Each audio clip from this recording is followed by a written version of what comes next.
Alors maintenant, la grande question, c'est que faire pour soulager un SPM plus marqué en périménopause? Alors je vais vous donner quelques axes prioritaires à explorer. Encore une fois, vous pouvez le faire vous-même, le mieux étant de vous faire accompagner bien évidemment. Premier axe, ça va être de soutenir la progestérone naturellement. En périménopause, je vous le disais, les ovulations deviennent moins fréquentes, moins efficaces, moins qualitatives, elles sont parfois absentes.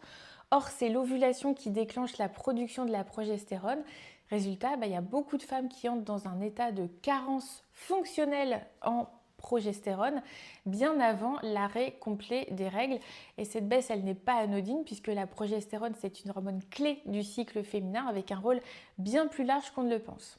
Alors pourquoi est-ce que cette progestérone est si importante? Je vous l'ai dit tout à l'heure, mais elle va apaiser votre système nerveux avec des effets proches de ceux du GABA, qui va être un neurotransmetteur calmant. Elle va stabiliser l'humeur, elle va limiter ces fameuses crises de larmes, mais aussi la nervosité ou encore les pensées qui vont tourner en boucle. Elle favorise un sommeil réparateur en allongeant les phases de sommeil profond. Et puis elle limite aussi la rétention d'eau, les tensions mammaires, les gonflements digestifs qui peuvent être liés au SPM et elle va agir comme un frein aux effets stimulants des œstrogènes puisque sans elle, ces dernières peuvent créer une sorte de trop-plein émotionnel, physique et mental. Alors je vais vous citer quelques plantes, quelques micronutriments, notamment le gâtillier qui peut être une plante régulatrice.